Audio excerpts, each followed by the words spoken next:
Muito bem, graça e paz do Senhor Jesus. Muito obrigado, Davidson, pelo apoio, pela ajuda. E tá torto, mas a gente consegue chegar lá no momento certo e vai dar certo. Meus queridos, nós temos aí nosso tema já anunciado em nossa página, não é? A radiografia da conversão, você já viu, já esteve lendo aí, e nós vamos agora fazer a leitura do texto em que o tema está baseado, que é o Salmo 40, que acabamos de cantar. Você que pôde chegar um pouquinho mais cedo, acompanhou aí a apresentação do Salmo 40 dos vencedores, que é justamente o louvor que fala daquilo que o texto diz para nós a respeito da experiência de Davi, que tem de ser necessariamente a experiência de todos nós. Eu vou melhorar aqui o som para os que estão presentes, ainda que não mude muita coisa para você, que está recebendo o som direto aí da nossa transmissão. Vamos orar ao Senhor logo após a leitura do Salmo 40. Então, Bíblias abertas no Salmo 40, vamos fazer a nossa leitura do texto. Você vai acompanhar aí na sua versão, mesmo sabendo que eu estou com uma versão diferenciada, que é a Nova Versão Internacional, e logo depois nós estaremos orando ao Senhor, mantendo em mente, em vista, o tema que nós temos diante de nós, radiografia da conversão. Coloquei toda a minha esperança no Senhor, Ele se inclinou para mim e ouviu o meu grito de socorro. Ele me tirou de um poço de destruição, de um atoleiro de lama, pôs os meus pés sobre uma rocha e firmou-me num local seguro. Pôs um novo cântico na minha boca, um hino de louvor ao nosso Deus. Muitos verão isso e temerão e confiarão no Senhor. Como é feliz o homem que põe no Senhor a sua confiança e não vai atrás dos orgulhosos, dos que se afastam para seguir deuses falsos. Senhor meu Deus, quantas maravilhas tens feito! Não se pode relatar os planos que preparaste para nós. Eu queria proclamá-los e anunciá-los, mas são por demais numerosos. Sacrifício e oferta não pediste, mas abriste os meus ouvidos. Holocaustos e ofertas pelo pecado não exigiste. Então eu disse, aqui estou. No livro está escrito a meu respeito. Tenho grande alegria em fazer a tua vontade, ó meu Deus. A tua lei está no fundo do meu coração. Eu proclamo as novas de justiça na grande assembleia. Como sabes, Senhor, não fecho os meus lábios. Não oculto no coração a tua justiça. Falo da tua fidelidade e da tua salvação. Não escondo da grande assembleia a tua fidelidade e a tua verdade. Não me negues a tua misericórdia, Senhor. Que o teu amor e a tua verdade sempre me protejam. Pois incontáveis problemas me cercam. As minhas culpas me alcançaram e já não consigo ver. Mais numerosos são que os cabelos da minha cabeça e o meu coração perdeu o ânimo. Agrada-te, Senhor, em libertar-me, apressa-te, Senhor, a ajudar-me. Sejam humilhados e frustrados todos os que procuram tirar minha vida. Retrocedam desprezados os que desejam a minha ruína. Fiquem chocados com a sua própria desgraça os que zombam de mim. Mas regozijem-se e alegrem-se em ti todos os que te buscam. Digam sempre àqueles que amam a tua salvação, grande é o Senhor. Quanto a mim, sou pobre e necessitado, mas o Senhor preocupa-se comigo. Tu és o meu socorro e o meu libertador. Meu Deus, não te demores. Amém. Amém? Vamos falar com Ele agora. Pela fé no nome santo de teu Filho Jesus, Deus bendito eternamente, nós entramos na tua presença como filhos. Filhos de adoção, filhos conquistados pela graça salvadora que o sangue de Jesus derramado na cruz do Calvário nos assegurou.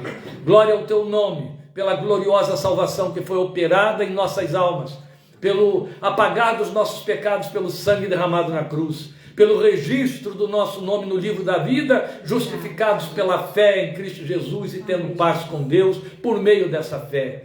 Obrigado pela grande obra que teu Filho realizou. Obrigado por este texto da tua palavra que reafirma para nós: sacrifícios e ofertas não quiseste, mas abriste os meus ouvidos, porque na verdade tua palavra já se apressou há muitos séculos antes deste texto para dizer que o Senhor agrada-se mais de ser obedecido do que de sacrifícios e ofertas. Foi a palavra dada pelo profeta Samuel ao rei Saul.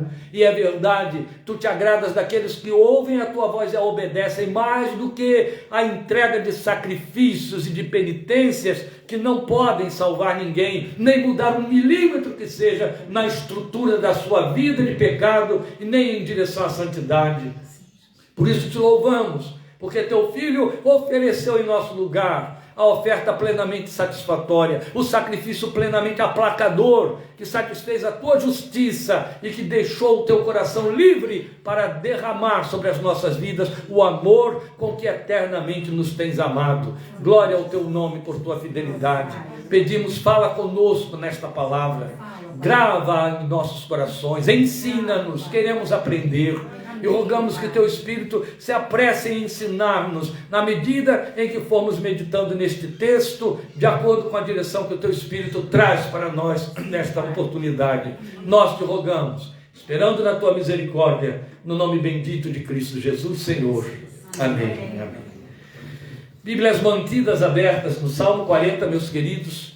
Nós estamos prometendo exatamente o que o texto nos sugere, nos inspira, e estamos chamando aí, está na nossa página, Radiografia da Conversão. Então, uma exposição do texto do Salmo 40, ainda que não seja uma exposição milimétrica, quer dizer, não vamos fazer uma exposição aqui, versículo por versículo, ou de cada linha dos versículos, mas vamos fazer uma exposição expositiva mesmo, então não é meramente textual, mas uma exposição que pega todo o Salmo dentro daquilo que ele mostra para nós, conforme a proposta do nosso tema, Radiografia da Conversão. É evidente que impõe-se sobre nós, até por força da revelação, das Escrituras, o que você vai encontrar em Hebreus especialmente, o fato de que este é um salmo messiânico, profético, evidente, que se é messiânico é profético, porque foi escrito 1000 anos antes da encarnação de Jesus, é um salmo que nos fala de Cristo Jesus, da sua obra, do seu sacrifício, da sua oferta. Então é evidente que profeticamente ele aponta para Jesus, profeticamente ele mostra o que ele fez por nós em nosso lugar. E o autor de Hebreus toma posse deste salmo para reforçar exatamente a doutrina da obra vicária de Jesus em nosso lugar e ao nosso favor.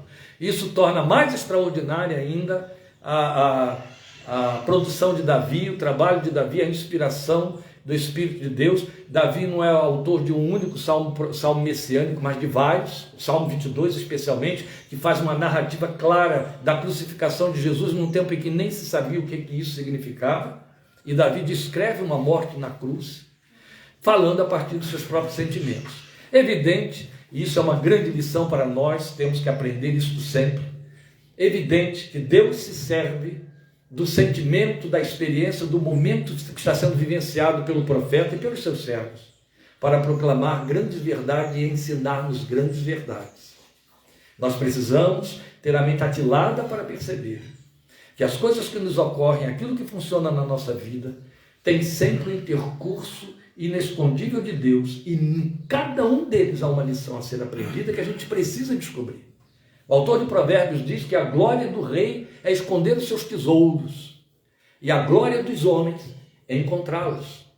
E Deus esconde seus tesouros nas vicissitudes da nossa vida, e nos cabe sair atrás de descobrir os tesouros da sua revelação e das suas interferências na nossa vida. Por isso que sem perdão, sem desculpa, sem respeito à falta de inteligência, não temos como suportar a ideia de uma legião de crentes introduzindo o diabo e dando ao diabo lugar no sentido de confessar o diabo como o intermediário, o interventor e o gerenciador das circunstâncias da sua vida. São pobres de espírito, são pobres na revelação, são vidas perdidas nas suas angústias. E, infelizmente, vítimas gratuitas de líderes, muitos espertalhões, que manipulam com isso.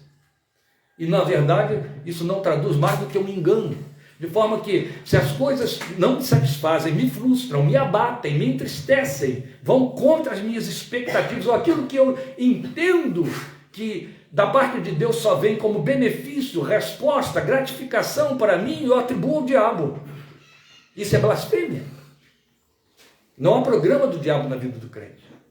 O programa do diabo na vida do crente não é derrubá-lo, machucá-lo, maltratá-lo, feri-lo, é tentá-lo, levá-lo a pecar, levá-lo a fazer isso.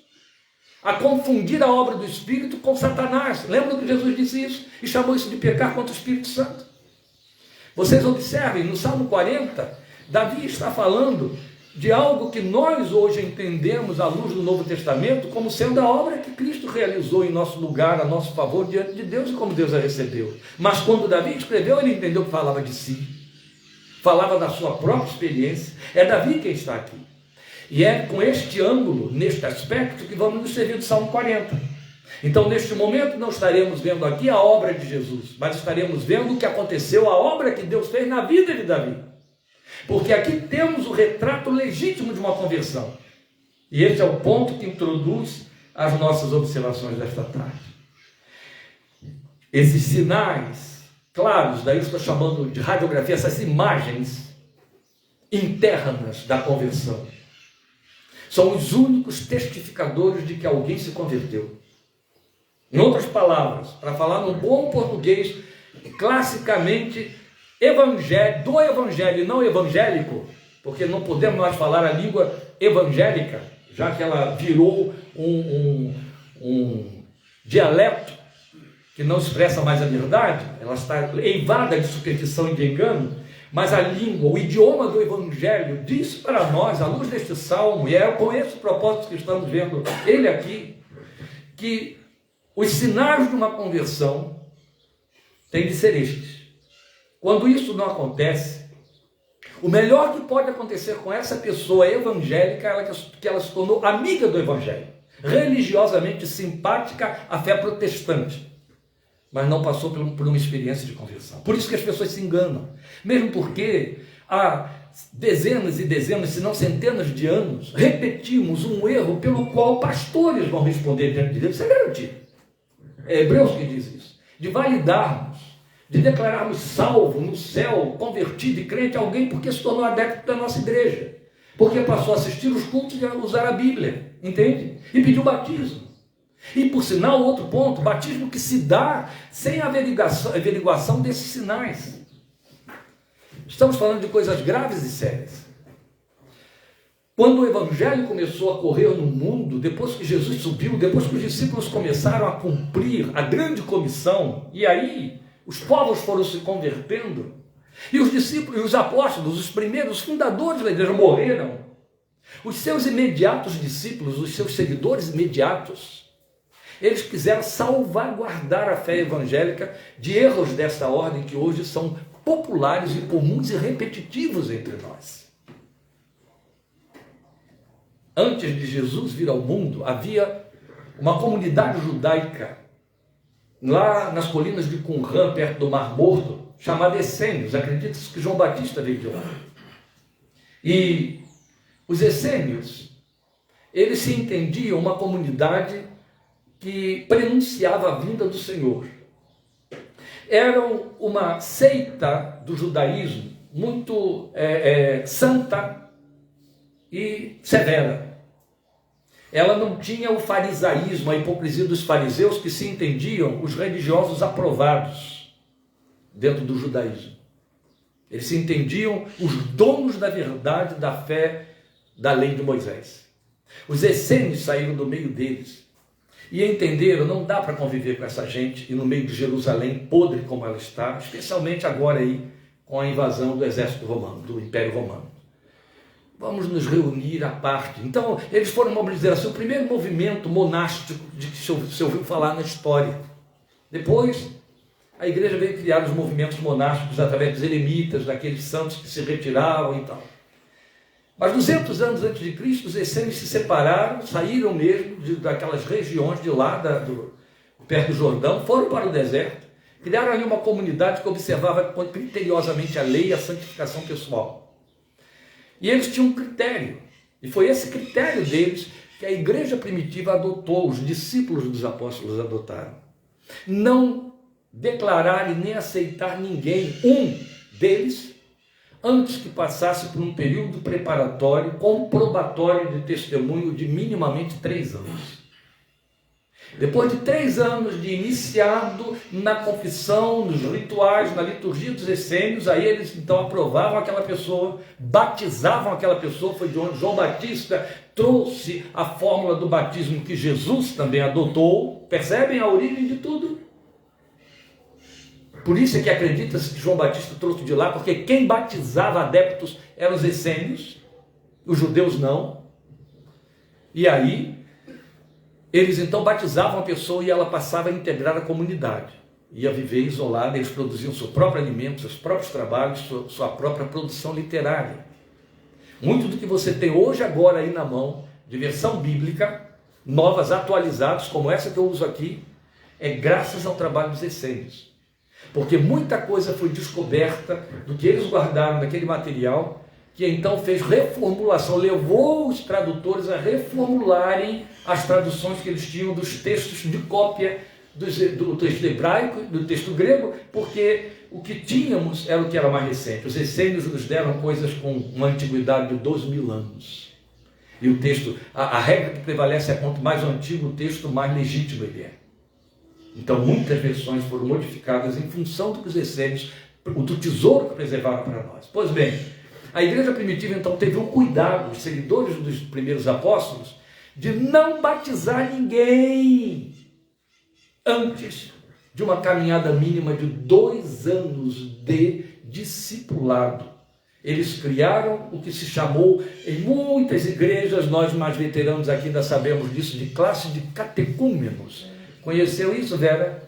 Nós todos conhecemos os mais antigos. O que era a classe de catecúmenos? A classe preparatória para o batismo. Se você não passasse por uma classe de catecúmenos, não estaria apto para se batizar. Claro que isso foi uma adaptação muito pobre do que os primeiros mestres da igreja fizeram, que ninguém fica numa classe de catecúmenos 2 anos. E nem eles lá tinham criado uma classe de catecúmenos, eles tinham os catecúmenos. Os catecúmenos eram os iniciados na fé cristã. A vida deles era observada. Então, tem testemunho de que se converteu, agora a gente batiza. Agora é um dos nossos. Sabemos que perdemos tudo isso. O preço é caro demais. Por isso que qualquer um que se arrogue, usando bandeiras evangélicas como líder e influencer, leva os incautos, os que não têm discernimento. Os que acham que por você citar 2 verbetes da Bíblia faz de você um mestre da fé ou um nosso irmão em Cristo. Esquecendo que de Bíblia Satanás entende mais do que nós todos reunidos aqui. Até para competir com o Filho de Deus, a palavra encarnada. Vamos acordar, não é, meus irmãos? Estamos falando de coisas muito graves e sérias. A conversão tem seus próprios sinais. Quando eu pareço radical demais e antipático a muita gente, títulos que eu recebo com honra, eu sei que eu mereço essa titulação. Porque hoje eu não valido mais os crentes pela postura e discurso. E invalido de acordo com o ambiente no qual ele circula, entende? Eu ainda tenho aquele radicalismo de João que diz, nem recebo em casa se não trouxer essa doutrina. Então vocês estão bem, né? Que vocês estão na minha casa. Por quê? Porque contamina, porque polui, porque engana. E o Filho de Deus nunca tolerou engano. E se você aceita um engano, endossa o engano, você se torna um enganador. E vai responder por isso.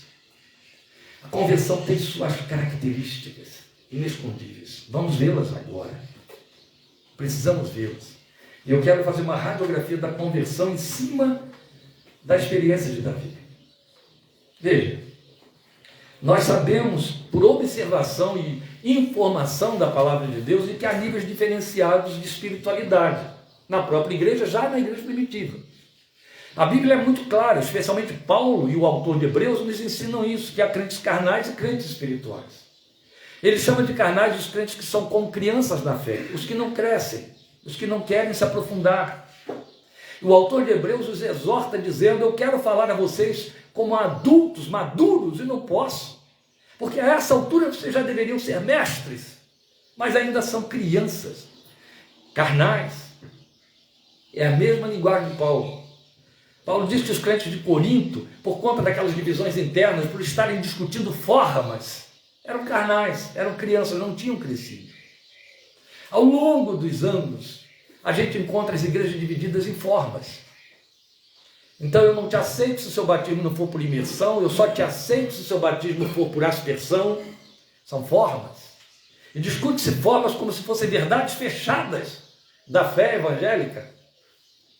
A Bíblia tem a verdade, não existe verdade fechada, a verdade hermética, não existe. Então o que acontece? A palavra de Deus já nos mostra que há essa diferença. Então, carnais são aqueles que, ainda que exortados a crescer na graça e no conhecimento do Senhor, não têm esse interesse. Eles estão muito infectados de muitas distrações. Qualquer coisa rouba-lhes a oportunidade de aprender e de crescer. Eu os farejo longe. De longe eu sinto o odor que deles vem. Porque o crente maduro, ele tem o aroma de Cristo. Quando não tem o aroma de Cristo, o outro cheiro não é aroma. De longe eu os farejo. Você vê a pobreza da linguagem que fala, a Bíblia diz que a boca fala do que o coração está cheio, você vê a pobreza de conteúdo. E se você for avaliar, não pensa que ele entrou pela porta da frente e não saiu dos primeiros bancos. Ele já está há dezenas de anos dentro dos santuários evangélicos. É altamente lamentável. Então a verdade é que a experiência de conversão ela precisa ter seus próprios sinais. É a Bíblia que mostra isso para nós, que são características que a tornam real e expressiva. A conversão ela é expressiva. Hoje eu provo isso a vocês. Nós vamos poder avaliar isso aí através do relato do salmista. Então veja, numa conversão genuína, é triste ter que usar esse adjetivo, não é, gente? Por conta do que a igreja faz, eu tenho que botar o adjetivo genuíno do lado de conversão. Porque se a conversão não for genuína, não é conversão. Mas por conta da validação que se dá, generalizada e por atacado, a qualquer pessoa que faça a nossa confissão, que traz a nossa linguagem, nós dizemos que é um convertido. Isso é triste. Muito triste. Até entre os judeus, para ser convertido, o preço era muito caro para pagar. Sabem disso, né? Para entrar na lei de Moisés tinha que ser circuncidado e deixar de comer uma série de coisas muito gostosas que as pessoas estavam acostumadas a comer. O Evangelho não te exige nada, mas o Evangelho requer marcas. Jesus disse o quê? Pelos frutos os conhecereis. Pelos frutos. Então, minimamente, 3 fatores basilares e fundamentais para que a conversão seja verdadeira. O primeiro deles é transformação, e é o primeiro. Se não houver, não houve. Entendeu? Primeiro sinal de que houve uma conversão é transformação. Alguém já disse, isso já foi muito repetido por muitos outros, com muita procedência, que ninguém, desde a história dos evangelhos até a história da igreja, quem quer que seja, ninguém que esbarrou com Jesus continuou o mesmo depois desse esbarro. Se continuou, não foi com ele que se encontrou. Quando Lutero estava no seu conflito como monge agostiniano, cheio de culpa e querendo em busca da conversão, ele entrava em busca de salvação, ele entrava em desespero por causa dos seus pecados, e desespero mesmo. Ele recorria muito ao prior da sua ordem, chamado, esqueci o nome do homem, vou ficar devendo, eu sabia, tinha na ponta da língua, mas hoje em dia eu não tenho mais nem na língua, quanto mais na ponta dela, as coisas, né? E os neurônios da ponta da língua pararam de funcionar. Mas ele procurava o seu prior constantemente para desabafar as suas angústias. E houve uma ocasião em que foi feita uma procissão, a procissão do Cristo.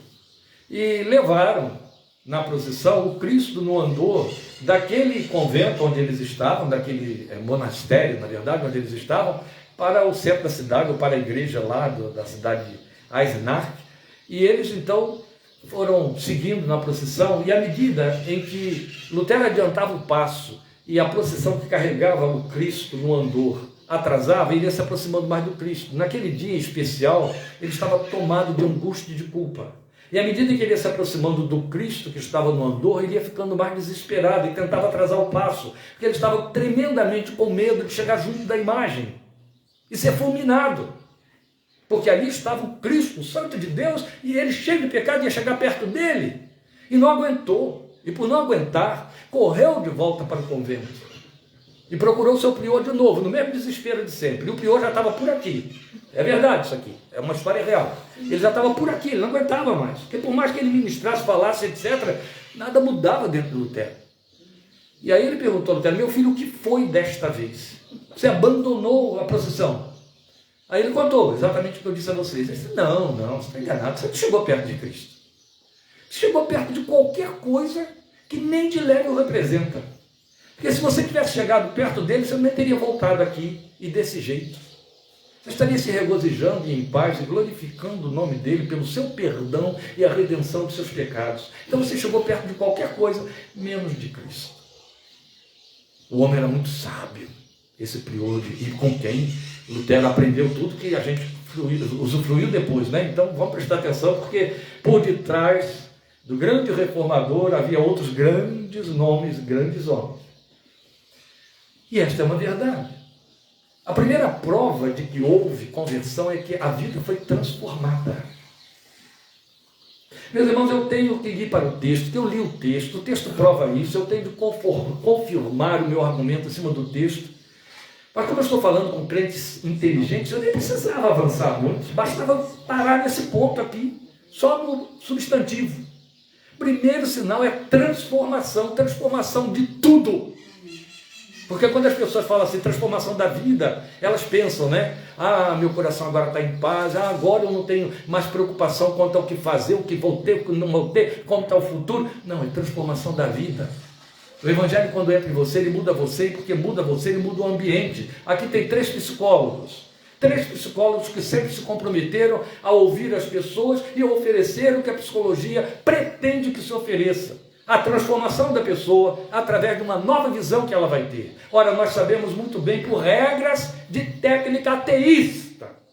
É a ciência da psicologia, ela não tem compromisso algum com fé nem religião. Mas ela é assertiva quando ela mostra que se o comportamento muda, o comportamento afeta o ambiente. E aí você transforma o ambiente. Esta é a razão porque na área da psicanálise, quando a gente pega alguém em conflito com outra pessoa, você não traz as duas pessoas para a terapia. Basta uma delas. Porque se você consegue trabalhar aquela pessoa, você sabe que a outra vai sofrer os efeitos daquela transformação. Eu estou falando de uma ciência teísta. Imagina o Evangelho. Quando se fala de transformação, ela ocorre do lado de dentro e do lado de fora. O ambiente muda. Reverendo Antônio Elias tinha uma história, e com isso não estou entrando no texto, né? Eu prometi a todo mundo que eu vou parar às 6 horas. E Lívia já fez assim, ó. Vou parar às 6 horas, nem que eu comita as outras partes e prego de novo domingo que vem. Mas eu vou parar às 6.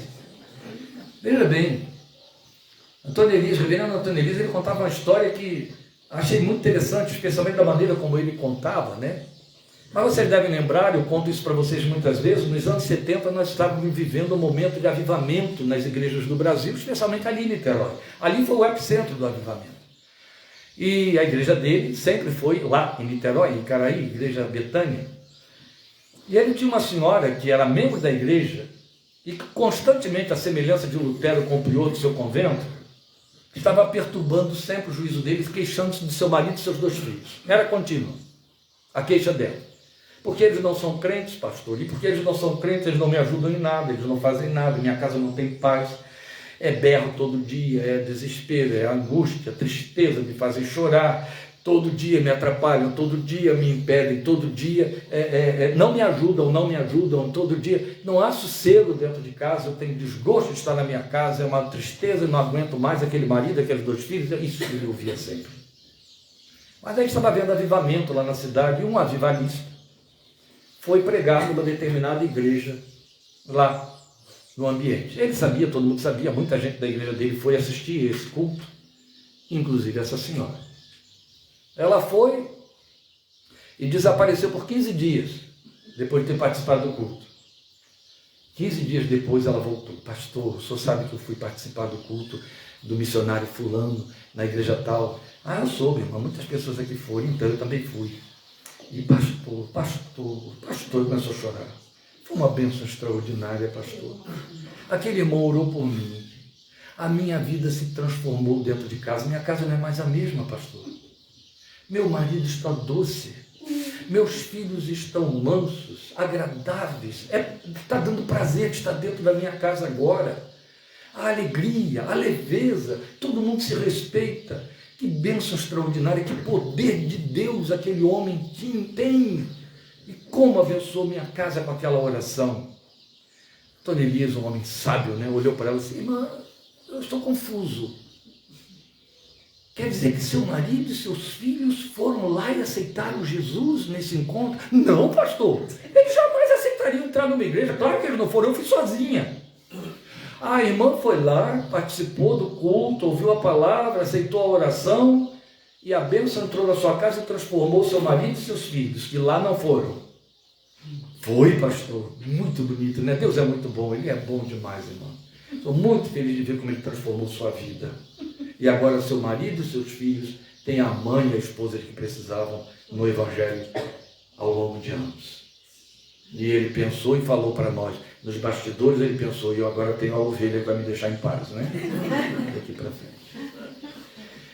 Isso aqui serve para ilustrar, já por introdução, o que o salmista nos mostra nos 4 primeiros versículos do nosso texto. Coloquei toda a minha esperança no Senhor. Você sabe como isso está aqui, está no original? Os tradutores não têm uma palavra paralela nas nossas línguas, mas o hebraico, a língua com que Davi escreveu isso aqui, é muito viva. E aí usa de um reforço que se chama de intensidade da expressão, de que nós, para traduzir, temos que usar advérbios. Por isso que eles criaram esse advérbio confiantemente. Ou, porque na sua versão está assim: esperei confiantemente no Senhor, não é isso? A minha versão está assim: coloquei toda a minha esperança no Senhor. Mas o que ele disse foi assim: esperei esperando no Senhor. É intenso. Esperei esperando. Isso é muito bonito, porque a gente não sabe fazer isso. A gente não espera esperando. A gente espera de forma intermitente. É através de sinais e estímulos para poder eu continuar esperando. Então eu espero agora, não aconteceu nada, eu recuo. Amanhã eu vou renovar meu novo programa de continuar esperando da mesma coisa, porque houve um recuo. O salmista diz assim: eu esperei esperando. Enquanto eu esperava, eu fiquei esperando. Não é bonito isso? A gente tem que aprender, viu? E muito. Ele se inclinou para mim e ouviu o meu grito de socorro. Aí começa: ele me tirou de um poço de destruição, de um atoleiro de lama. Eu acho que a sua versão diz poço de perdição, é isso? Poço de perdição. Destruição. Destruição está igual a minha, mas alguém aí deve ter perdição. Muito bem, obrigado, Vera. Perdição, Vera e Everton tem. Pôs os meus pés sobre uma rocha e firmou-me no local seguro. Pôs um novo cântico na minha boca. Eu preciso explicar isso, gente. Um hino de louvor ao nosso Deus. Muitos verão isso. Pronto, acabei de provar o que estava dizendo. Muitos verão isso. Quem são os muitos? Os filhos, o homem e os 2 filhos que ficaram dentro de casa. Não é isso? Muitos verão isso e temerão e confiarão no Senhor. Eu me torno automaticamente um proclamador. Aí ele vai dizer no versículo 4: como é feliz, bem-aventurado o homem que põe no Senhor a sua confiança, não vai atrás dos orgulhosos, dos que se afastam para seguir deuses falsos ou ídolos. O que ele está dizendo aqui? Olha, ele começa falando como um cristão maduro. Esperei esperando. Depois ele vai mostrar que a esperança é um processo de crescimento, porque Deus opera a esperança. Sabe, quando Deus pega uma vida, quando ela vem do seu estado de banimento, de perdição, de estar entregue a si mesmo, ela não tem esperança, porque a esperança espiritual, quem produz é Deus, através do Evangelho. O homem no mundo, ele não espera. O homem no mundo, ele sofre utopias. Ele alimenta utopias. Ele acredita no incrível, no verdadeiramente incrível. Por exemplo, ele acredita que para ele ser esse ser totalmente formado que está hoje, houve bilhões e bilhões de anos de células que foram se juntando e foram se fundindo até dar certo e ficar aperfeiçoado desse jeito. Ele crê no incrível. Ele crê que o avião no qual ele está voando, apesar de todos os outros que caem, o dele não vai cair. Aquele não vai falhar. E ele não tem Deus, o Cristo, que ele ora lá dentro de Senhor, bota os anjos segurando esse avião. Estou lembrando aqui da história do Leandro. Não, ele não tem isso. Pelo contrário, às vezes ele tem tranca-rua, Zé Pelintra, entendeu? E ele não vai pedir a eles para segurar o avião, eles querem dizer, fica lá fora quando você estiver voando. Às vezes ele não tem nem ninguém, ele não tem Deus em lugar nenhum, ele é um ateu assumido. No entanto, ele crê.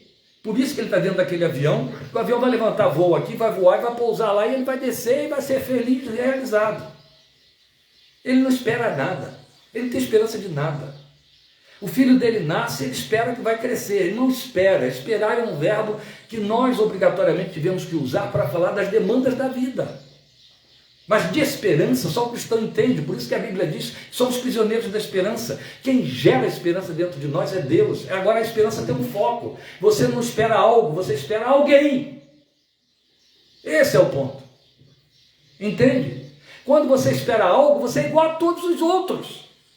Todos os seres humanos esperam algo. A esperança de que a Bíblia fala não é em cima de coisas, não é em cima de alguém.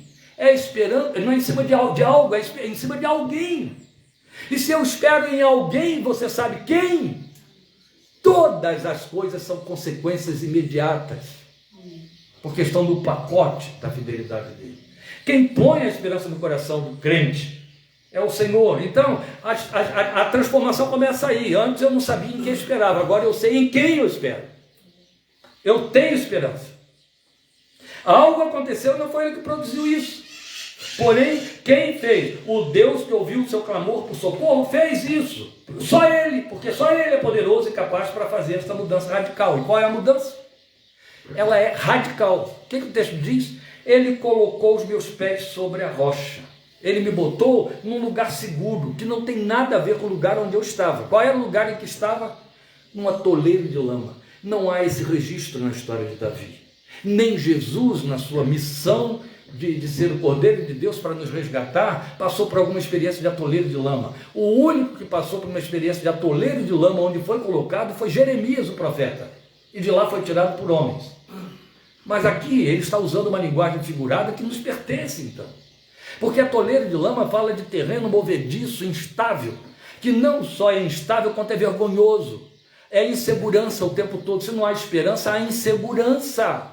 Eu estou aberto para tudo que não presta contra a minha psique e a minha alma. Entende? Não há chão. Quer coisa pior do que isso? Eu me lembro quando eu era bem jovem, que minha mãe reclamava com meu pai que a cama dela tremia e ela achava que a cama estava com o pé quebrado do lado que ela deitava. E houve um dia em que a cama tremeu tanto que ela acordou meu pai, acenderam a luz e foram ver o que estava quebrado e descendo para fazer a cama balançar, só do lado dela. Até que um dia ela se deu conta que era ela que tremia. Aí a cama ficava instável. Entende a linguagem do tirou-me de um lago de poço, um poço de lama e perdição? É atoleiro porque eu não avanço, eu não tenho rigidez, eu não tenho fibra. E aí ele diz, ele tirou-me de lá e me botou num lugar seguro, uma rocha. Essa linguagem é nossa, nós a conhecemos. Paulo trabalhou com ela dizendo, eis a rocha. Aliás, Moisés é quem diz, eis a rocha, suas obras são perfeitas. Aí vem Davi vem Paulo em 1 Coríntios 5 para dizer, e a rocha era Cristo. Nós entendemos essa linguagem. Os poetas cristãos cantaram ao longo dos séculos. Um dos mais belos hinos de Top Lane diz isso: rocha eterna, meu Jesus, quero em ti me refugiar. Não são poesias de Raquel de Queiroz, de Clarice Lispector, de Carlos Drummond de Andrade, para você olhar, admirar a beleza lírica da coisa. Não, são verdades proclamadas com base experiencial por detrás. Só pode confessar Jesus como rocha quem se sente de fato seguro, e Jesus não abriu mão de trabalhar com isso. Ele disse que ele era a pedra de esquina que segura toda a construção, e ele falou daquele que constrói a casa sobre a rocha, e ela pode receber o esbatimento de que temporal e vendaval for, que ela não irá ao chão, porque ela está firmada sobre a rocha. Ele é essa rocha. O que ele deixa claro na parábola que ele coloca lá, e que verificamos isso em Lucas, Quanto à casa sobre a rocha, diferente da que foi construída sobre a areia, é que ele diz, ela vai receber os vendavais. O problema nosso é que quando esperamos algo, nós queremos então que não haja vendavais, mas quando esperamos em alguém, não importa os vendavais. E é disso que Jesus fala. Eles vêm, mas daí? Aliás, é importante que eles venham, para que você tenha capacidade de avaliar quão firme ou quão fraco você está. Onde você está firmado de fato. Meus pés sobre uma rocha. Olha, agora é importante sentir o contraste das situações. Veja, em si mesmo ele estava sobre um terreno movediço, mas em Cristo os pés estão firmes, há segurança. E isso não fala de expectativa, é o que eu estou dizendo. Não podemos confundir, foi a palavra que ficou me faltando aqui, esperança com expectativa. Deus não produz expectativa, Deus produz esperança, entende? E a expectativa espera algo, a esperança espera alguém. Glória ao seu nome. Amém. E aí a pergunta inevitável é, né, para ser assim, bem Dorcas, bem antipático, foi assim com você? Era assim que ela fazia quando ela pregava, ela acabava de jogar as máximas dela, daquela que faz assim o chão tremer, e dizia, você experimentou isso? Só que eu não vou fazer o que ela fazia, que era muito pior. Não? Então você está fora. Vamos continuar. Então, na verdade, não falo de um desejo que se expressa em oração, de jeito nenhum. Mas eu falo daquela consciência factível, de uma vivência cotidiana. Olha, irmãos, vamos aprender aqui uma coisa importante. Vocês esbarram com eles por aí. Os crentes que vivem a fé aos domingos. Imagina o que acontece com quem falta um culto como Rosa, que faltou hoje. Né? Que até o domingo faltou, no único dia que poderia, fica ruim. Zeca, e uma multidão que falta.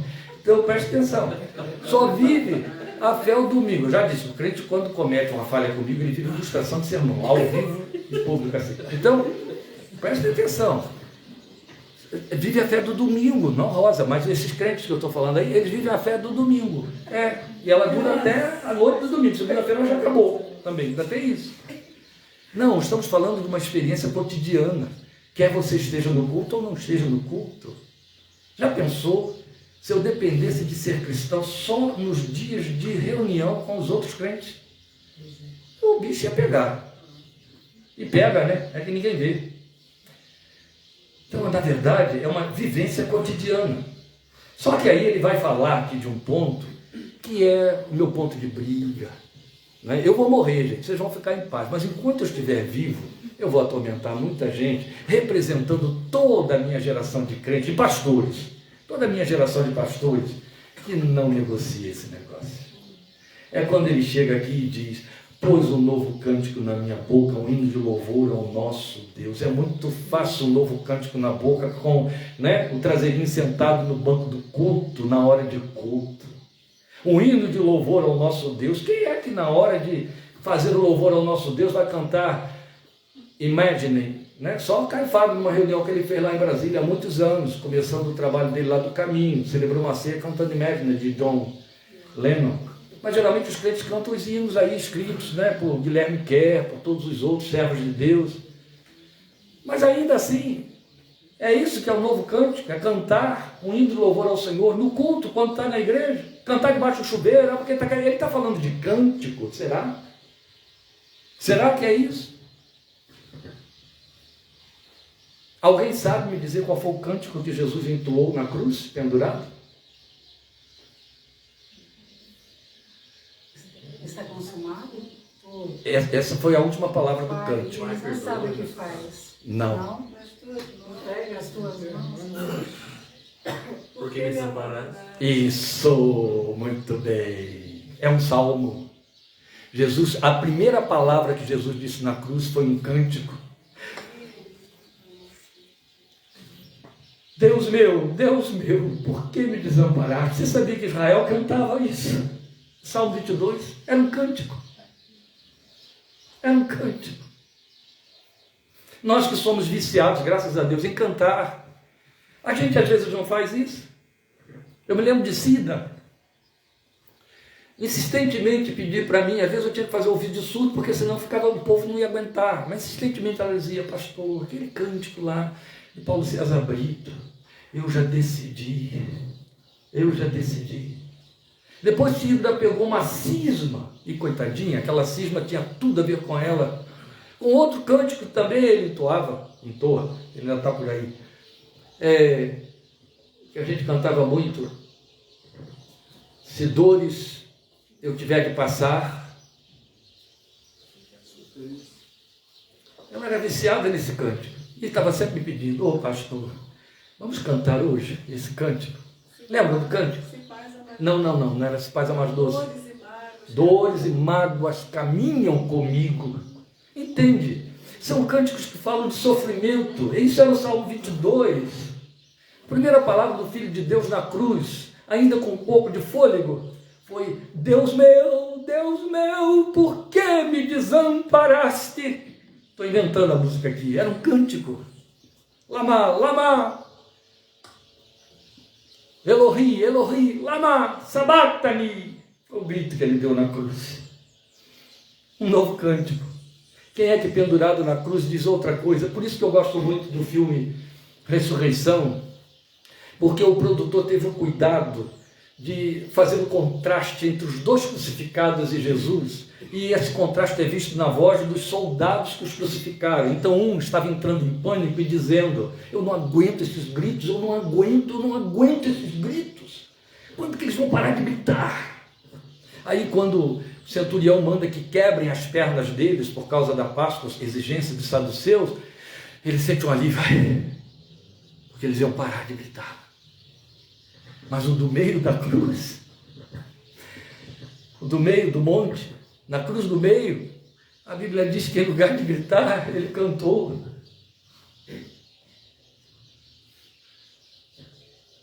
Um dos mártires da fé cristã, chamado pré-reformador, puseram ele na fogueira. E quando as chamas começaram a subir, ele começou a cantar. E em lugar de ouvir os seus gritos de dor, ouviu gritos em forma de cântico de louvor. Meus amados, eu estou indo para os extremos absurdos para mostrar a vocês que Deus fez isso conosco e não precisa e nem espera que circunstâncias da vida exijam tamanho esforço da nossa parte. Se torna natural, em outras palavras, por isso que eu falei que aí eu falo representando os pastores da minha geração, mudou a minha linguagem. Esse é um novo cântico. Lembram de Pedro tentando se transfigurar para escapar e não conseguiu? A tua fala te condena, ou seja, a tua fala te denuncia, Pedro. Você não consegue mais falar como nós. Você só consegue falar como aquele Galileu.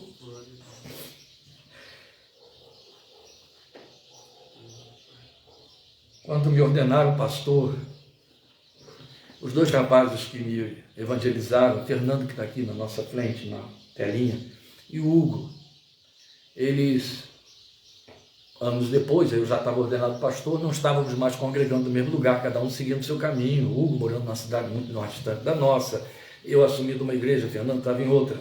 E houve a oportunidade de, visitando uma família que estava passando por um problema, afinal de contas, a família da cunhada do Hugo, nós nos encontramos depois de alguns anos dentro daquela casa, e foi o primeiro encontro dele comigo como pastor. Ele não pôde participar da minha ordenação, o Hugo era irmão do Fernando, e não pôde estar comigo ao longo daqueles anos em que eu já desenvolvia meu ministério.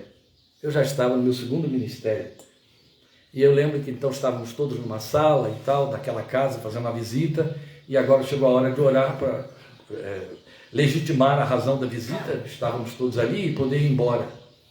E aí eu orei. Quando eu acabei de orar, a gente vai conversando, se despedindo e tal, e eu vou falar com ele, instintivamente eu boto a mão no ombro dele. Ele falou: é pastor. Virou pastor mesmo. Eu: o que foi? Você virou pastor. Aí eu olhei para os outros: aqui, é pastor, não tem jeito. Qual é o pastor que não faz isso? Em vez de apertar a mão, bota a mão no ombro. Ele já botou a mão no meu ombro: é pastor, virou pastor. Eu não sabia disso, mas ele estava atento a esse tipo de coisa. Ele estava dizendo que há um gestual inconsciente que acompanha algo que mudou, o que aconteceu. É disso que o salmista está dizendo. E foi ele quem pôs o novo cântico na minha boca. E aí isso fica lindo demais. Entende? E não é só aquilo que sai pela minha boca se torna um hino de louvor ao nosso Deus. Então isso não é formatação, é conteúdo. E aí o que ele vai nos dizer no versículo 3, na última linha, é que essa mudança toda chama a atenção. Pastor, você disse que ia acabar de ser, você está no primeiro tópico. Vou acabar de ser. O que ele está dizendo é: muitos verão isso e temerão e confiarão no Senhor. Percebem como se trata de transformação de vida? Porque ele está falando de cântico, ninguém vê cântico, ouve, não é assim? Ele trocou o verbo. Se ele trocou o verbo, ele cometeu um lapso na língua portuguesa, na gramática portuguesa tem um nome para isso. Ele cometeu um lapso aí, que é a denúncia do pensamento por detrás da lírica, entendeu? Ele estava querendo falar de transformação visível, mas aí ele usa a linguagem do cântico. Na hora de usar o verbo, ele volta ao que ele estava querendo falar, e ele disse: eles verão isso, não disse ouvirão isso. Porque é evidente, ouvir não significa muito. É preciso que aquilo que você diga tenha uma visão por detrás, tenha uma imagem por detrás, que seja visível para acompanhar o discurso. E depois ele vai mostrar para nós o que é fruto inescondível, que é a alegria do Senhor, está aí no versículo 4. Aquele que põe no Senhor a sua confiança é feliz, ashrei, é o que avança, é o que é alegre, ele avança. Isso é belo. Então o que ele está mostrando aí é que o reino de Deus, Romanos 14:17, o reino de Deus não é comida nem bebida, mas justiça, paz e alegria no Espírito Santo. Então qual é o último ponto que ele chama a nossa atenção aqui, que dá garantia de que você sofreu uma transformação e tem alegria? As marcas do reino. Quais são as marcas do reino? Paulo disse para nós em Romanos 14:17, eu acabo de citar aqui: não são comida nem bebida, são o quê? Justiça, paz e alegria no Espírito Santo. Justiça, paz e alegria no Espírito Santo. Eu sou irritante hoje. Justiça, vamos repetir o segundo? Paz e alegria no Espírito Santo. Essas são as marcas dos filhos do reino. Entendeu? Amém. Aguente que a semana eu vou escrever esse negócio aí e vou incomodar meia dúzia. Meio mundo de crente, mas eu tenho que incomodar. Depois ele vai nos falar da segunda base, o segundo sinal, a segunda característica de que houve uma conversão, é a experimentação. A regra principal de uma vida com Deus é experiência. Não existe conversão teórica. Jesus a bloqueou de todas as maneiras. Vocês lembram quando ele falou isso? Eu conto para vocês em particular, para que os demais ouvindo não venham a crer e lhes sejam perdoados os pecados. Ele está falando de conversão teórica. Ela existe? Ela existe. Pode ter certeza. Eu comecei falando dela, é que vocês não ouviram eu colocar esses argumentos, mas eu dei exemplos, eu citei a realidade das igrejas nos dias de hoje. A conversão de teoria, a conversão filosófica, a conversão do embevecimento por causa dos grandes pensamentos, dos grandes luminares da fé cristã. Aí eu fui convencido depois que eu ouvi determinada coisa. Não é disso que ele está falando. Ele está falando de experiência. Se a fé cristã, se um encontro com Cristo, se uma conversão não levar você a ter uma experiência com o Senhor, você vai viver a vida toda admirando os que têm. Entende? E fiscalizando para ver se está passando com você alguma coisa próxima. Se a vida com Cristo não fosse uma experiência, não estaríamos aqui, porque ninguém teria dado a vida e deram por esse evangelho. Entende? Existem pessoas que dão a vida por fanatismo, dão as vidas por filosofias e até filosofias políticas existem. Os exércitos existem por conta disso. As pessoas portam armas e matam nos campos de batalha por conta de política, filosofia política. Dão a vida até contra a sua própria vontade.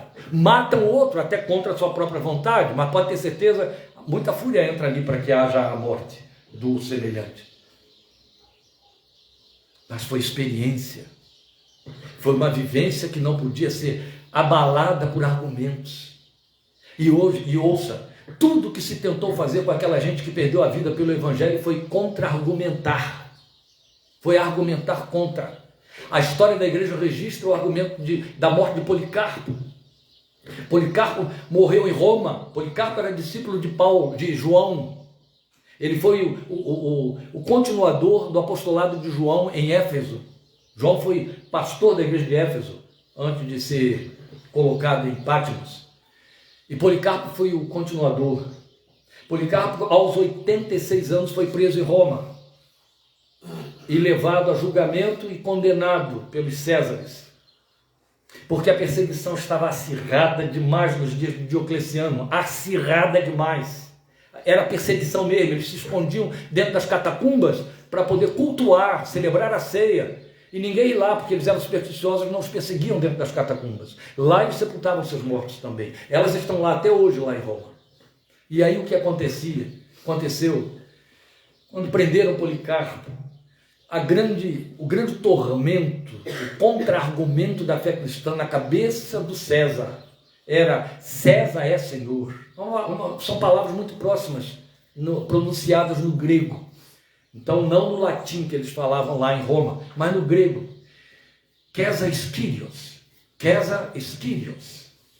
Kyrios, né? Caesar Kyrios. César é Senhor. Esta era a confissão, que os Césares eram deuses. E o que os cristãos diziam? Christus Kyrios. As duas palavras estavam muito próximas. Christus Kyrios. Só as letras no grego que mudavam. O Cristo escrito com reta e o César escrito com capa. Mas o som era igual, soava igual. Era diferente, mas soava igual. Christus, seria isso, Christus. Mas pronunciando popularmente no meio de outras frases, acaba Christus. Daí veio Cristo para nós com C. Christus Kyrios. César Kyrios. E aí foram procurar, acharam Policarpo e levaram Policarpo à presença dos prelados. Só que o comandante, o capitão da tropa que prendeu Policarpo, que queria achar aquele grande inimigo do império, ficou abalado quando viu aquele velho decrépito de 86 anos na frente dele. Mas é esse o homem? Esse é o perigo para César? Para o império? Eu não vou levar o senhor preso, não. O senhor está muito velhinho. É fácil. Eu estou aqui, toda a minha tropa, é claro que eu estou editando, né? Uma história. Toda a minha tropa está aqui, só troca a palavrinha. Em vez de dizer Christus Kyrios, apenas declara aqui para nós, Caesar Kyrios. Pronto, eu volto, digo ao imperador que o Senhor confessou que ele é o Senhor, e está tudo resolvido entre nós. E eu deixo viver o resto dos seus dias em paz. Porque senão eu vou ter que levá-lo preso para Roma, vão queimar o Senhor, vão torrar o Senhor numa pira. Eu não quero isso, o Senhor é muito idoso. Vamos, declara aí, Caesar Kyrios.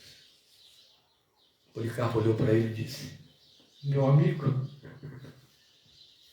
ele foi fiel a mim por 86 anos. Não é agora que eu vou ser infiel a ele. Pode me levar e pode me queimar. Entende o que eu estou falando? A contracultura, a contra-informação, não se trata de argumento, gente. Não é argumento. A verdade é que não é argumento, é experiência. Uma vez que você vive, não importa o que digam, não importa o que façam, não importa como as coisas estejam funcionando, o que você vive não pode mais mudar. Foi exatamente o que a Bíblia registrou para nós. Então, o que se segue, a experimentação, é inevitabilidade. Versículos 5 a 10. Senhor meu Deus, quantas maravilhas tens feito. Não se pode relatar os planos que preparaste para nós. Não pode não. A gente pensa que está entendendo o que Deus está fazendo. Não está nada. Essa semana passei por uma experiência belíssima. E um dia eu vou ter a oportunidade de dizer a vocês, já contei para minhas filhas. Muito linda. A gente acha que a gente mudou alguma coisa, que está conduzindo alguma coisa, depois quando você vê e olha e percebe, foi ele o tempo todo, você que não percebia, você que considerou natural o encaminhamento das coisas, e não tem nada a ver. Então ele diz aí, esses pensamentos são além do que eu posso relatar, os planos que preparaste são maravilhas demais. Eu queria proclamá-los, anunciá-los, são por demais numerosos, ele diz, linguagem que ele vai usar de novo no Salmo 139, onde ele diz que não pode falar deles, tantos são. Aí ele vai dizer aí, sacrifício e oferta não pediste, ou abriste os meus ouvidos, ou as minhas orelhas furaste, como você tem na sua versão, mas na verdade abriste buraco nos meus ouvidos, para que eu ouça melhor, para que eu possa obedecer. Abriste os meus ouvidos, me deste capacidade para obedecer. Holocaustos e ofertas pelo pecado não exigiste. Então eu disse, eis-me aqui. A sua versão deve dizer como a minha, aqui estou, mas o que significa é, eis-me aqui, rineni, eis-me aqui. No livro está escrito a meu respeito, tenho grande alegria em fazer a tua vontade, ó meu Deus, a tua lei está no fundo do meu coração, eu proclamo as novas de justiça na grande assembleia, como sabe, Senhor, não fecho os meus lábios, não oculto no coração a tua justiça, falo da tua fidelidade, da tua salvação, não escondo da grande assembleia a tua fidelidade, a tua verdade. De que ele está falando? Ele está falando daquilo que Jesus disse, que está registrado em João 6, 7, 36 a 38. Quem crê em mim, rios de água viva fluirão do seu interior. Você consegue represar rios? Não existe como, ele estoura por algum lugar, não é assim? Rios de água viva fluirão do seu interior. Aí João explica para nós, isso ele disse a respeito do Espírito Santo, que haveriam de receber aqueles que nele crescem. Quem crê em mim, o Espírito Santo vai jorrar de dentro dele, não vai poder ser contido. Outro tanto você vai encontrar João e Pedro lá diante do Sinédrio, depois de terem recebido contra-argumentação para que calassem a boca, parassem de falar do Nazareno. Eles disseram, está em Atos 4:20, não podemos deixar de falar do que temos visto e ouvido. Em outras palavras, é impossível, não conseguimos, a gente tenta, mas sai pela boca, sai por algum lugar, não podemos, é mais forte do que nós. Eu já vi Deus fazer coisas muito lindas com o crente mudo. Sabe o que é o crente mudo? Não é aquele que ela muda e passou a falar, não, é o crente que não abre a boca, não diz um louvor, não diz coisa parecida. A Dorcas dizia assim, quando o poder de Deus chega, ele implode, ele vai ficando vermelho, se entala tudo. Eu já vi Deus fazer coisas muito lindas. O crente está lá participando de uma festa comum, até mundana, no meio de todo mundo, e de repente algo acontece, alguém diz algo lá, uma pedra clama, e ele leva uma pancada do lado de cá e se arrebenta todo. Todos já me ouviram contar a história da minha primeira vez que assisti o filme O Pequeno Príncipe. Foi demais para mim, passei uma vergonha dentro do cinema sem precedente. Foi em 1975. Foi vergonha mesmo. Eu fiz uma força terrível para conter o pranto, à medida que eu ia entendendo que Deus estava me comunicando. E mais, depois eu saí atrás de ler a história de Antoine Exupéry, que foi o autor. E aí eu vi que realmente ele pregou o evangelho com o livro O Pequeno Príncipe. Isso foi levado para a tela com muito mais intensidade do que o que estava escrito no livro.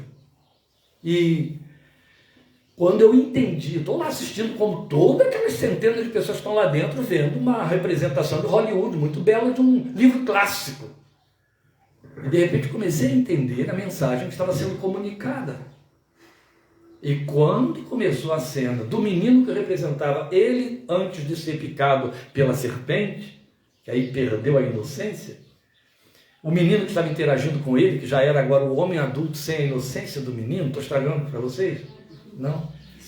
E aí, quando eles encontram uma fonte d'água, e o garoto que disse a ele que tinha a fonte, ele só via deserto, areia, mas não tinha outra opção de você correr atrás do garoto para salvar o garoto, porque o garoto estava indo para desaparecer cada vez mais, se embriagar no deserto, e daqui a pouco está lá, um oásis, aquela água magnífica, cristalina, caindo, formando um lago lindo, não sei como é que eles conseguiram produzir aquilo, e o garoto entra e se estabanda dentro daquela água fresca, ele vai atrás e os dois começam a brincar. Ele joga o garoto para o alto, o garoto ri, cai no colo dele, ele joga, e eu estou lá, e aquilo sobe assim, ó, aba.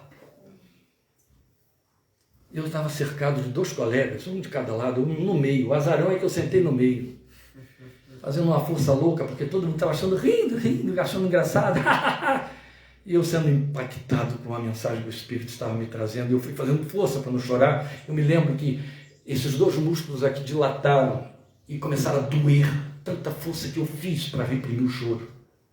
Todo. Reprimir foi nada, e espantei os que estavam à minha volta, que não entendiam. Desde garoto, ainda mais que agora era crente, carregava lenço no bolso, então puxei o lenço e enxugava. Misericórdia. Deus faz isso. Ele pinça algo lá, uma pedra clama, e ele vai te dizer, o Espírito está aí dentro, eu vou mostrar a você como que não dá para segurar, e você vai botar isso para fora. É tão bonito. Ah, crente, deixa vir para fora. Deixa vir para fora. A primeira coisa que vem para fora, ele mostrou aí no versículo 5, é gratidão. Está aí.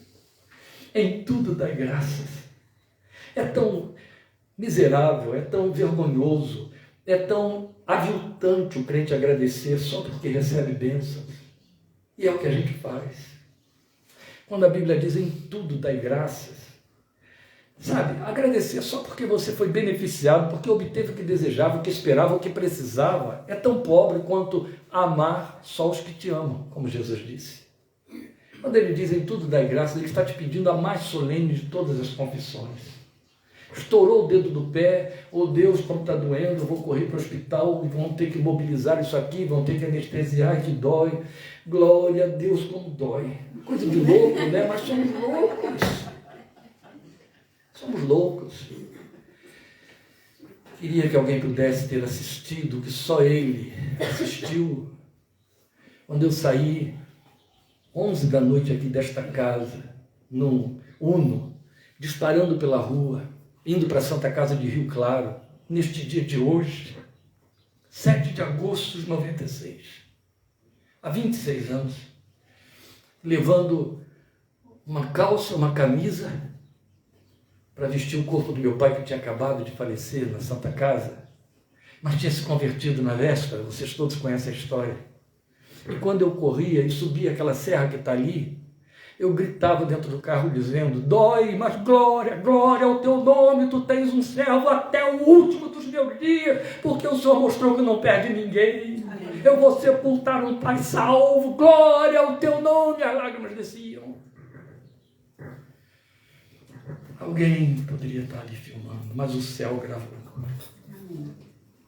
Depois ele vai falar que há uma inevitabilidade que é servir. Está aí nos versículos 6 a 8. Sacrifício e oferta não pediste, eis aqui eu estou. Eu me agrado em satisfazer a tua vontade. É inevitável servir.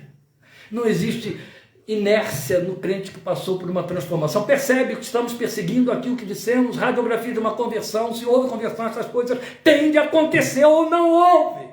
Houve qualquer coisa muito próxima, religiosa, mas não conversão. E não convence ninguém.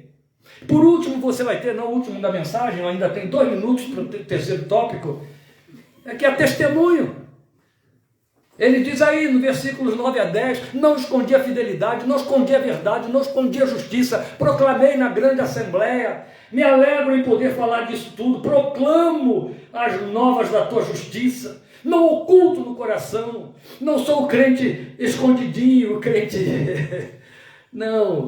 Não escondo da grande assembleia a tua fidelidade, a tua verdade. Ele estava falando de serviço público, de ambiente público, onde ele proclamava e falava de quem seu Deus era.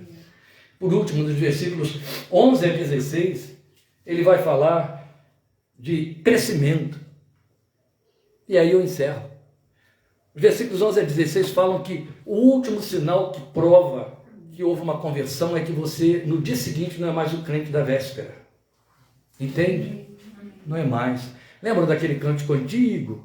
A Sardes, a Pedro, Sinéia, sempre melhorando, sempre melhorando, sempre melhorando no Senhor, sempre melhorando, sempre melhorando no Senhor. É verdade. A vereda do justo é como a luz da aurora que vai brilhando cada vez mais até ser dia perfeito. Esse vocês sabem, né?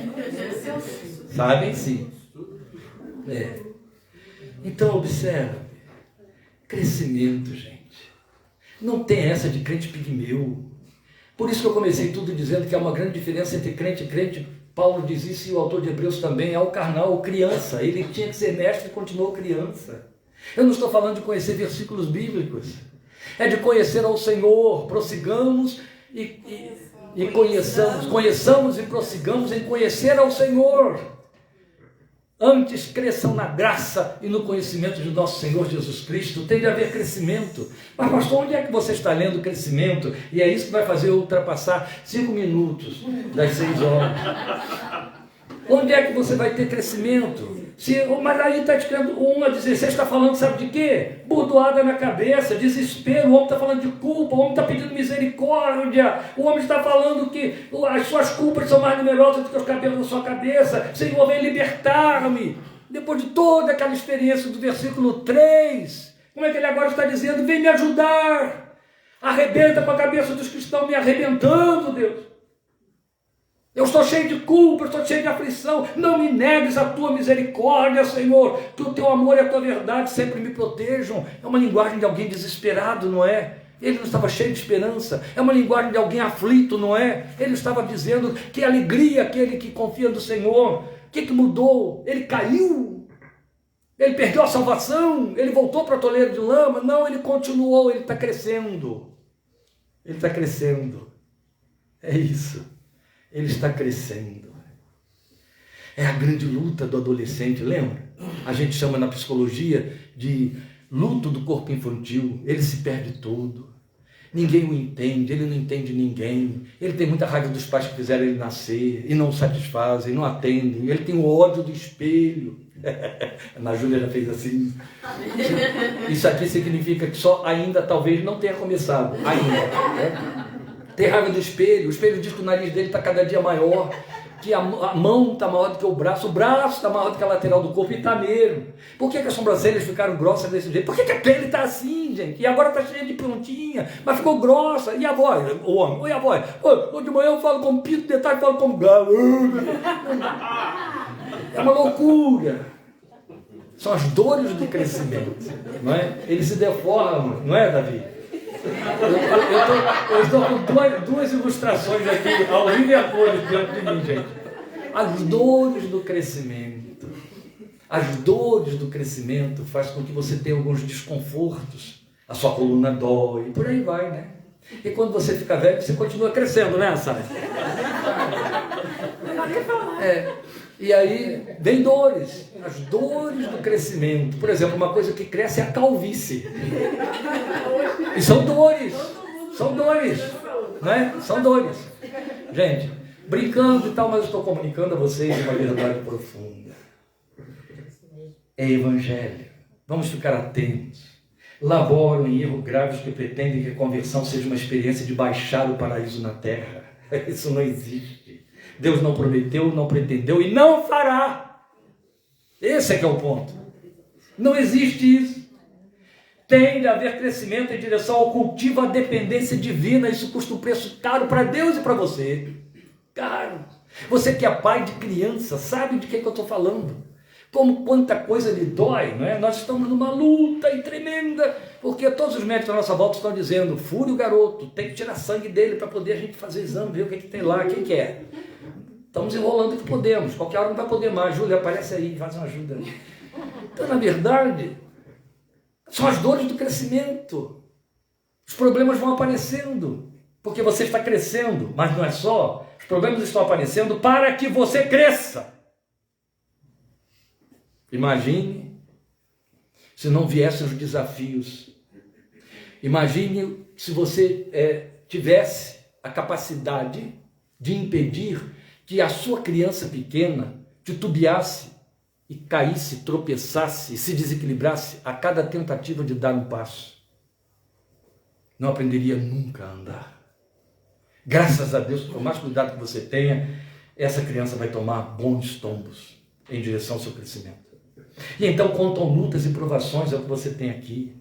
A luta para chegar diante de Deus é aprender a ser perdoado, a buscar perdão, a confessar, porque corremos o risco da jactância de nos entender com indulgência plena, entendeu? Eu aceitei Jesus, eu não tenho mais pecado nenhum, não preciso pedir perdão por nada, a indulgência plena me foi dada. Volto para a Igreja Católica, lá é que fala de indulgência plena assinada pelo Papa, mas não entre nós. Você peca e precisa, se confessarmos os nossos pecados, Ele é fiel e justo para experimentar isso.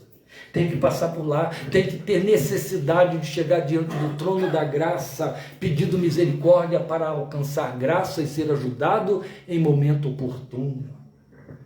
Deixe para o ímpio sem esperança essa teoria louca pela qual gastam, inútil, um dinheiro fabuloso na mão de coaching e outros mais para poupá-los de sofrer, para ensiná-los a desviar-se das rotas do sofrimento. São as anestesias filosóficas mentirosas que não levam a lugar nenhum. As pessoas correm atrás disso o dia inteiro. Vocês sabem porque a indústria mais producente no país, no mundo, mas especialmente no Brasil, é a indústria da diversão?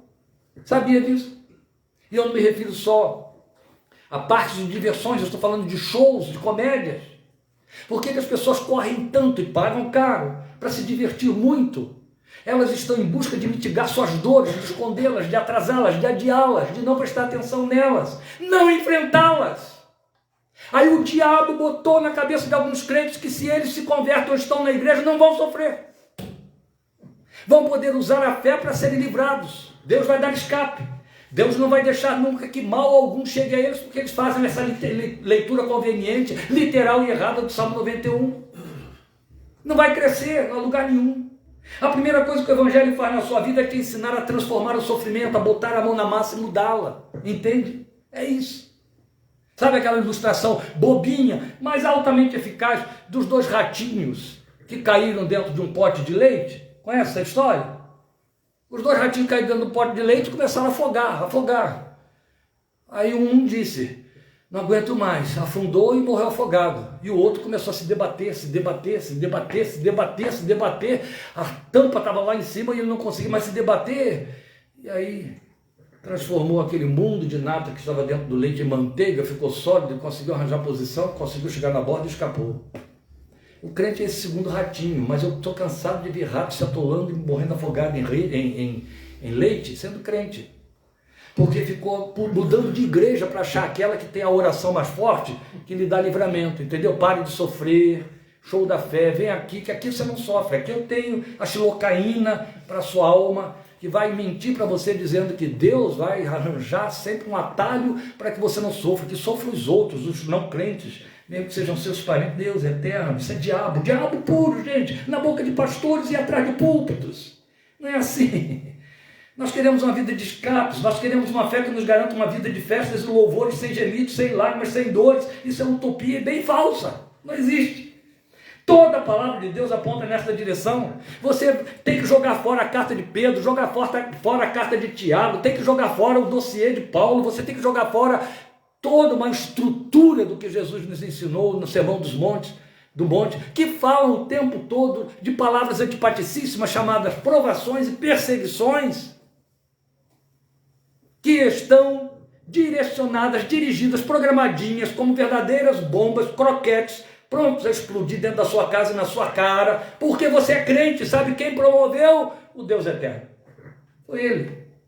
O crente que cresce não é o da fé fácil, mas é aquele que adquire têmpera. Ele aprende a transformar o sofrimento enfrentando, não fugindo dele, que quem foge é covarde. E a Bíblia diz que Deus não nos deu o espírito de covardia, mas de poder, de amor e de moderação. Pretender que não vai ter sofrimento, pretender que Deus vai fazer uma magia chamada graça e fé, para que você não sofra, é uma pretensão ilusória, não faz parte da proposta do Evangelho. Você não cresce, você só cresce sofrendo. E vou te dizer uma pior de todas as informações: sofrendo sozinho. Quando o crente mais cresce é quando ele sofre no deserto. E é para onde o Espírito leva o crente? Para o deserto. Sabe por quê? Ele fez isso com o autor da sua fé, você não vai ficar de fora. Então Davi nos ensina o que entra nesse cardápio a deglutir. Necessidade de misericórdia é o que você tem no versículo 11, a ser buscada por causa das lutas, perseguições, aflições, pecados. Antídotos contra a soberba espiritual. Quando você precisa da misericórdia, sua soberba vai lá embaixo, sua altivez cai, morra abaixo. É isso. Mas por fim, versículo 17, ao fim, só avancei 10 minutos. Por fim ele vai dizer: Quanto a mim, sou pobre e necessitado, mas o Senhor preocupa-se comigo. Tu és o meu socorro, o meu libertador, meu Deus, não te demores. O que isso está mostrando para nós? Que toda essa luta de crescimento e o louvor e a adoração, a transformação converge para o ápice da vida transformada. É disso que fala o versículo 17. O nome é dependência divina. É a grande luta que o homem vai ter com Deus a vida toda. Querer ter próprias garantias, querer ter autonomia individual, até por uma coisa chamada fé. Não, você não vai ter nele um aliado nunca. Ele diz, é de mim que vem o teu socorro, de você só vem sua ruína. Ele te ensina a depender dele. É o que Deus propôs a Abraão, e aquilo que ele propôs a Abraão se estende a todos os filhos na fé que Abraão teve. Amém? Deus nos abençoe, te abençoe. Recomendo que você volte à leitura, ao exame do Salmo 40, repense isto aqui. Posso mandar essa síntese para quantos desejarem. Eu gostaria que você repassasse. Você vai ver que eu saí de Lucas, porque o Espírito de Deus me mandou vir para cá. Estávamos em Lucas, semana após semana. Esta é uma palavra profética para os que estão aqui e para os que estão longe. Então atente para ela, em nome de Jesus. Deus te abençoe muito.